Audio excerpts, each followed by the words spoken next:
Hello दोस्तों, welcome to my YouTube channel. दोस्तों, आज की इस वीडियो में हम लोग देखने वाले हैं आरपीएफ कांस्टेबल का मॉक टेस्ट। जो टेक्स्ट बुक में जो आपका वहां पे मॉक टेस्ट दिया गया है, जो पेड वर्जन में है, तो मैं आपको इस वीडियो में आपको दिखाने वाला हूं कि उसमें क्वेश्चन के लेवल किस प्रकार से है।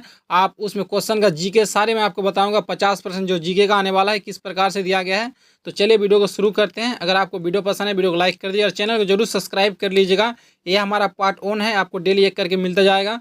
तो सबसे पहले आप लोग यहाँ पे देखिए, अगर आप टेक्स्ट बुक में टेस्ट देना चाहते हैं तो यहाँ पे आप एक टेस्ट आप फ्री में दे सकते हैं। जो पहला यहाँ पे देख सकते हैं फ्री लिखा हुआ है, तो यहाँ पे आप अपना तैयारी जांच सकते हैं। तो यहाँ पे मैंने परचेज किया हूँ 465 रुपये में। अगर आप भी परचेज करना चाहते हैं तो परचेज कर सकते हैं। मैं आपको एक कोड दे दूंगा, उस कोड का यूज करेंगे आप तो आपको 12% का डिस्काउंट मिल जाएगा। तो दोस्तों चलिए आज का सोल्यूशन हम लोग देखते हैं। तो पहला यहाँ पे देख सकते हैं, मेरा यहाँ पे रैंक कितना है, 2200 रैंक है मेरा। टोटल 1,61,000 स्टूडेंट दिया था, इनमें से मेरा रैंक है 2200। तो चलिए इसे हम लोग देखते हैं तो किस प्रकार से क्वेश्चन दिया गया है। तो यहाँ पे एनालिसिस में आ गए तो यहाँ पे आप देख सकते हैं मेरा रैंक 2176 और टोटल विद्यार्थी यहाँ पे देख सकते हैं। तो 1,61,225 विद्यार्थी ने टेस्ट दिया था। मेरा स्कोर है यहाँ पे 120 में से मेरा 85 नंबर आया था।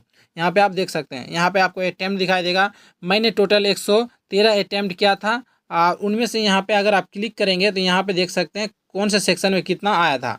तो मेरा देख सकते हैं जनरल नॉलेज में 36 सही, 13 गलत, मैथ में 32 सही, उसके बाद 1 गलत, और रीजनिंग में मेरा 24 सही, 6 गलत हुआ था। तो चलिए हम लोग एनालिसिस करते हैं। तो सोल्यूशन में आ जाते हैं। तो यहाँ पे पहला क्वेश्चन में आ जाते हैं। यहाँ पे पहला क्वेश्चन यहाँ पे दिया गया, प्रत्यक्ष विदेशी निवेश के प्रकार निम्नलिखित के सिवाय है। इनमें से कौन सा जो प्रत्यक्ष विदेशी निवेश के प्रकार नहीं है।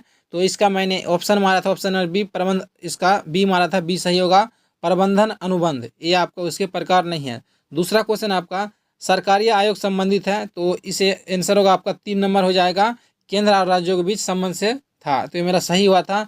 3 नंबर देखते हैं, बंगाल में वर्ष में अकाल पड़ा था, यानी बंगाल में किस वर्ष अकाल पड़ा था। तो इसका आंसर मुझे पता था, 1943 में पड़ा था। 4 नंबर क्वेश्चन ये मेरा गलत हुआ था। जो गलत रहेगा वो आपका रेड कलर में आएगा, यहाँ पे देख सकते हैं। तो ये मेरा गलत हुआ था। कहा गया है निम्नलिखित में से किस हिल स्टेशन को भारत का मिनी स्विट्जरलैंड कहा जाता है। किस हिल स्टेशन को भारत का मिनी स्विट्जरलैंड कहा जाता है। तो इसका आंसर मुझे पता नहीं था, तो शायद इसका आंसर डी होगा लगता है, खजियार। बिल्कुल ऑप्शन नंबर डी होगा, क्योंकि बाद में मैंने इसे एक बार देखा था। तो इसका डी याद रखिएगा। 4 नंबर देखिए क्वेश्चन, स्वतंत्रता, समानता और बंधुत्व के आदर्श बाइक किस क्रांति का आदर्श बाइक है, यानी कहाँ से लिया गया है। तो इसका आंसर होगा आपका फ्रेंच क्रांति, ऑप्शन नंबर सी। मुझे पता था इसलिए मेरा सही हुआ है। उसका 6 नंबर कहा गया, विश्व का सर्वोच्च शिखर माउंट एवरेस्ट किन देश की सीमा में है। तो माउंट एवरेस्ट नेपाल में है और यह चीन में है। तो क्या मारेंगे, नेपाल चीन। तो यहाँ पे हो जाएगा आपका ऑप्शन नंबर, शायद देखते हैं यहाँ पे ऑप्शन उस तरह का नहीं है। तो माउंट एवरेस्ट नेपाल में है, नेपाल और तिब्बत मारेंगे। क्या मारेंगे, नेपाल और तिब्बत, क्योंकि ऑप्शन में चीन नहीं है। तो ऑप्शन नंबर सी हो जाएगा। तो ये मेरा सही हुआ था। 7 नंबर क्वेश्चन है आपका, द एज ऑफ टाइम किसने लिखा था, किसकी जीवनी है। तो द एज ऑफ टाइम एक किसका था आंसर, ये मेरा सही हुआ था, आइडिया से मारा था। सानिया मिर्जा का नहीं था, कल्पना चावला, शायद ऑप्शन नंबर बी होगा, कल्पना चावला। इसे मैंने आइडिया से अटेम्प्ट किया था। 32% लोगों ने इसका सही जवाब दिया है। अगला क्वेश्चन आपका, भारतीय संविधान के अनुच्छेद 14 से 18 निम्नलिखित में से किससे संबंधित है। तो मुझे पता है, इसमें आपका स्वतंत्रता का अधिकार दिया गया है, कुछ में सॉरी समानता का अधिकार। तो ऑप्शन नंबर डी हो जाएगा। और स्वतंत्रता का अधिकार बोलेगा तो 19 से लेकर 22 तक, ये आपको याद रखना है। अगला है आपका, भारत में पहली पंचवर्षीय योजना की अवधि थी। तो इसका होगा ऑप्शन नंबर ए, 1951 से 56 तक।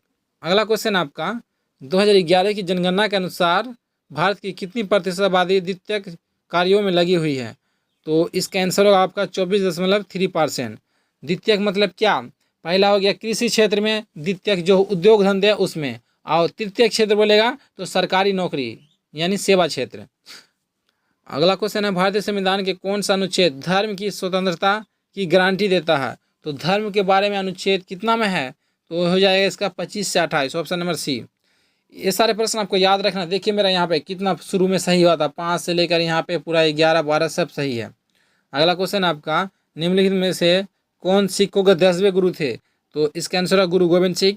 सिखों के सभी गुरु का नाम याद रखना आपको। पहला कौन था, तो नानक था। दूसरा कौन था, अंगद। तीसरा अमर। चौथा रामदास। पांचवा अर्जुन दास। इस तरह से आपको सीरीज पूरा सारा याद रखना। 9वां तेग बहादुर, 10वां गुरु गोविंद सिंह, उसके बाद छठा था शायद हर गोविंद, और एक होता हर किशन, और एक होता हर राय, 8वां नंबर। तो इस तरह से आपको याद रखना। प्रसिद्ध संगीतकार तानसेन अक्सर किस के दरबार में गाते थे? तो तानसेन था ये अकबर का दरबारी कवि, तो बी आंसर।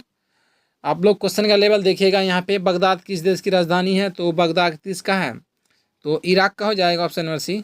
अगला क्वेश्चन देखते हैं। निम्नलिखित में से किस व्यक्ति ने ओडिशा के शास्त्रीय नृत्य के लिए ओडिसी शब्द गढ़ा था? तो ये मेरा गलत हो गया था क्वेश्चन आपका। निम्नलिखित में से किस व्यक्ति ने ओडिशा के शास्त्रीय नृत्य जिसका नाम है ओडिसी शब्द गढ़ा था? तो इसका मैंने मारा था शायद बी, लेकिन आंसर हुआ था ऑप्शन नंबर ए हुआ था, कवि चंद्र। देखिए मेरा ना बी मारे थे ना यहाँ पे, देखिए पहले, तो मेरा गलत हो गया था इसलिए, लेकिन सही आंसर ए होगा, कवि चंद्र कालीचरण पटनायक। अगला क्वेश्चन। पृथ्वी की सतह का कितना हिस्सा पानी से ढका है? तो लगभग पानी कितना है? तो 75% मार देंगे, यानी 3/4, ऑप्शन नंबर सी हो जाएगा। क्योंकि 71% है तो लगभग में उसको दशमलव में चेंज करेंगे तो 3/4 कह सकते हैं। अगला क्वेश्चन। निम्नलिखित में से कौन सा उद्योग सार्वजनिक क्षेत्र के अंतर्गत आता है? सार्वजनिक क्षेत्र के अंतर्गत आता है, तो इसका आंसर क्या हो जाएगा? तो क्या है सार्वजनिक क्षेत्र में? जेके सीमेंट नहीं आएगा, रेमंड क्लीन नहीं, बोकारो स्टील प्लांट, टाटा लोहा इस्पात, तो इसका हो जाएगा सी नंबर, बोकारो जो लोहा इस्पात संयंत्र है, एक केंद्र सरकार का है। अगला क्वेश्चन 18 नंबर। खेलो इंडिया यूनिवर्सिटी गेम 2024 के दौरान प्रत्याशा रे ने निम्नलिखित में से किस खेल में उत्कृष्ट प्रदर्शन किया था? तो इसका शायद तैराकी होगा ना, क्या तैरना, ऑप्शन नंबर ए मारे थे शायद, ऑप्शन नंबर ए। तो आइडिया से भी कई बहुत सारे क्वेश्चन को अटैम्प्ट लेना पड़ता है। 19 नंबर देखिए, जैसे गलती हो गया। माना जाता है कि दिल्ली के महरौली में स्थित लौह स्तंभ किसकी उपलब्धियों में दर्ज करता है? तो किसने इस स्तंभ को बनाया था? तो ये मेरा गलती हो गया था, इसका मैंने शायद चंद्रगुप्त द्वितीय, इसका मौर्य मार दिया था, चंद्रगुप्त मौर्य, लेकिन इसका ऑप्शन नंबर डी होगा। देखिए है, ये मेरा गलती हो गया था, यानी मैंने बी अटैम्प्ट किया था, लेकिन आंसर होगा आपका डी, चंद्रगुप्त द्वितीय ने इसको बनाया था, दिल्ली में जो महरौली में लोहा स्तंभ लेख है। 20 नंबर ये मेरा गलत हो गया था। हाल ही में समाचारों में देखा गया हनुमान एक इंडिया AI मॉडल किसके द्वारा लॉन्च किया गया?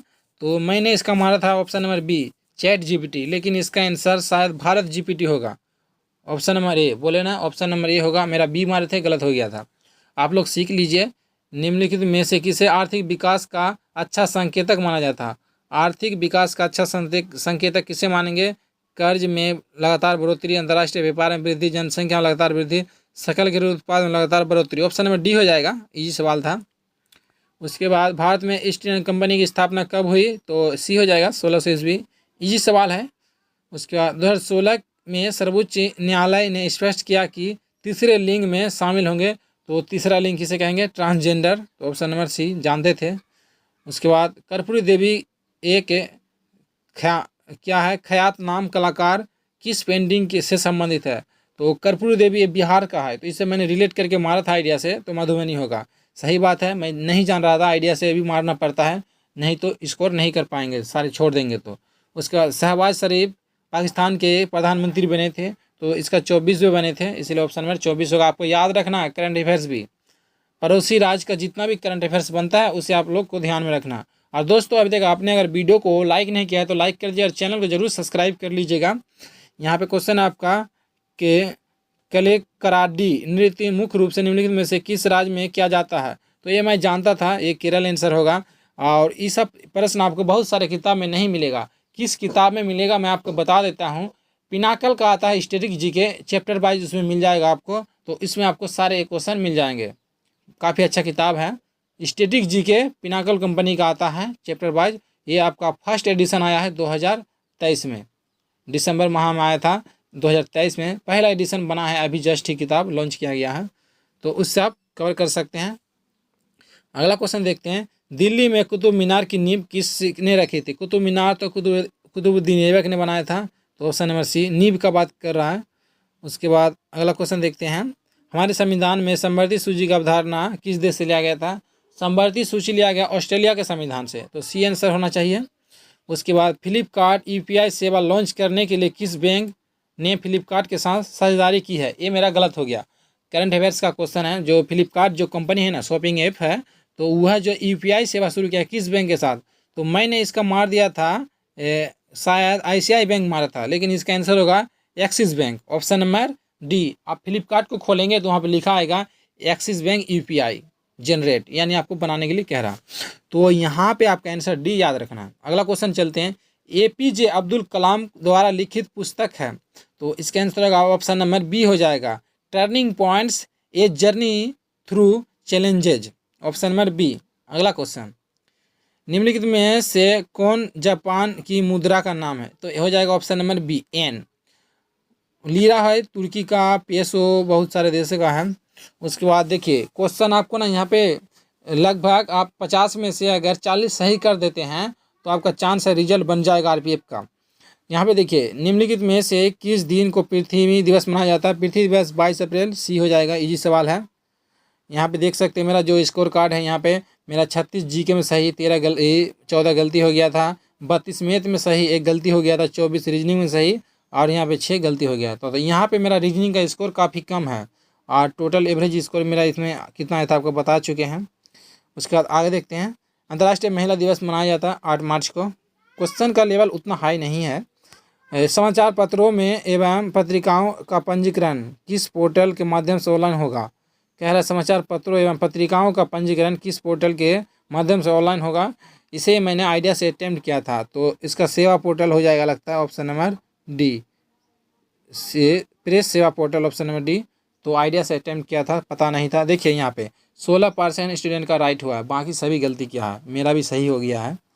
उसके बाद देखिए भारत में डैश के नीचे सभी ऋणों को सूक्ष्म ऋण कहा जाता है, तो इसका मैंने गलती कर दिया था, तो इसका 1 लाख होगा। जो 1 लाख से जो कम का ऋण है उसे सूक्ष्म ऋण कहेंगे। एक होता है सूक्ष्म, एक होता है मध्यम, और एक होता है क्या कहेंगे, 3 प्रकार के ऋण दिए जाते हैं, बृहद ऋण, एक होता है मध्यम, एक होता लघु ऋण। तो अगला क्वेश्चन देखते हैं। विश्व में जलभृतों में डैश से थोड़ा कम मीठे पानी को भूजल के रूप में संग्रहित किया जाता है, तो आंसर होगा ऑप्शन नंबर डी 30%। ये मेरा गलती हो गया था, 5% मार दिया था। विश्व का बात हो रहा है यहाँ पे, इसका ये भी प्रश्न आपका जो है पिनाकल का जो स्टैटिक जीके है उस किताब में मैंने पढ़ा था। ऐसा नहीं है कि मैं उस किताब का प्रचार कर रहा हूँ, ऐसा नहीं सोचिएगा आप लोग। तो उसके बाद यहाँ पे देखिए 30% है, मैंने पढ़ा था यहाँ पे कि जो विश्व में जो भौम जल में है वो 30% है, और ये लगभग जो आपका समुद्री जल जो है ना वो लगभग 68% है, और 2% लगभग बर्फ़ के रूप में है। इस तरह से मैंने पढ़ा था। अगला क्वेश्चन देखते हैं। ये भी गलती हो गया था। भारत सरकार द्वारा एक स्वास्थ्य योजना आयुष्मान भारत योजना प्रदान कर रही है। इस प्रकार के सरकारी प्रयास राज्य के नीति निर्देश सिद्धांत में अंतर्गत आते हैं, तो जितना भी योजना है किस नाम में आएंगे, तो इसका 47 होगा लगता है, मेरा गलती हो गया था, उन्हें 48 मार दिया था। तो जितना भी जो इस तरह का योजना आएगा तो राज्य के नीति निर्देशक सिद्धांत में आते हैं, जो आपका अनुच्छेद 36 से लेकर 51 तक है, 51 तक, हाँ 51 तक। तो ये हो जाएगा आपका राज्य का नीति निर्देशक सिद्धांत। अगला क्वेश्चन, नुआखाई जो एक फसल उत्सव है कहाँ मनाया जाता है, तो हो जाएगा आपका उड़ीसा में, ऑप्शन नंबर डी। ये सवाल है। हिंदुस्तान पेट्रोलियम कॉरपोरेशन लिमिटेड का मुख्यालय कहाँ है, तो इसका मैंने गलती मार दिया था, मुंबई होगा लगता है, ऑप्शन नंबर मुंबई होगा। मैंने दिल्ली मार दिया था, नई दिल्ली मार दिया था, ये आपको मेरा गलत हो गया। अगला क्वेश्चन, उस्ताद बिस्मिल्लाह खां किस वाद्ययंत्र से संबंधित है, तो ये शहनाई बजाते हैं, ऑप्शन नंबर सी, सॉरी हाँ, तो मैंने उस्ताद बिस्मिल्लाह खां शहनाई बजाते हैं, तो ये मेरा गलती से बांसुरी हो गया था, लेकिन बांसुरी नहीं होगा, ये शहनाई होगा। ठीक है, याद रखिए आप लोग, क्या हो जाएगा सही आंसर शहनाई। अगला क्वेश्चन देखते हैं। प्रवाही योजना डैश की योजना है, तो प्रवाही योजना जो होता है आपका एक बार ये होता है आपका वर्ष दर वर्ष, हर वर्ष इसको लॉन्च किया जाता है, ऑप्शन नंबर डी वर्ष दर वर्ष आधार। अगला क्वेश्चन आपका, भारत रत्न विजेता भूपेन हजारिका निम्नलिखित में से किस क्षेत्र से संबंधित है, तो ये मेरा गलती हो गया भाई, ये गलती नहीं होना चाहिए था मेरा, इसके बारे में मैंने पढ़ा था, फिर ये मेरा गलती हो गया, माइंड से उस वक्त उतर गया था। मैंने इसका आंसर राजनीतिक मार दिया था, लेकिन आंसर होगा आपका कला से। ठीक है, ये संगीत वादक है, बहुत सारे गीतकार हैं, अभिनेता है, तो इसे कला से मारना है। भूपेन हजारिका ये जो है आपका असम से संबंधित है, और इसके नाम पे एक बैरेज का भी नाम रखा गया है। कह रहा है गांधी इरविन समझौता कब हुआ था, तो ये हुआ था 5 मार्च 1931 को, ऑप्शन नंबर डी होगा। अगला क्वेश्चन, विंबलडन टेनिस प्रतियोगिता कौन से देश में आयोजित किया जाता है? विंबलडन टेनिस प्रतियोगिता, तो इसका आंसर मैंने ऑस्ट्रेलिया मार दिया था, तो इसका आयोजन इंग्लैंड करता है शायद। ऑप्शन नंबर सी होगा आंसर, इंग्लैंड। अगला क्वेश्चन देखते हैं 45 नंबर। दोस्तों अभी तक आपने वीडियो को लाइक नहीं किया तो लाइक कर दीजिएगा, क्वेश्चन का लेवल काफ़ी बेहतरीन है। किस संस्थान ने इंडिया इनोवेशन इंडेक्स का 3य संस्करण जारी किया? तो इंडिया इनोवेशन इंडेक्स, इसका आंसर हो जाएगा आपका option number A, NITI Aayog. जानते थे इंडिया इनोवेशन इंडेक्स कौन जारी करता है? नीति आयोग। नीति आयोग जो है आपका, इसकी स्थापना कब आपको कमेंट करके बता दीजिएगा आप लोग। फरवरी 2024 में किस मंत्रालय ने पोषण उत्सव कार्यक्रम का आयोजन किया है?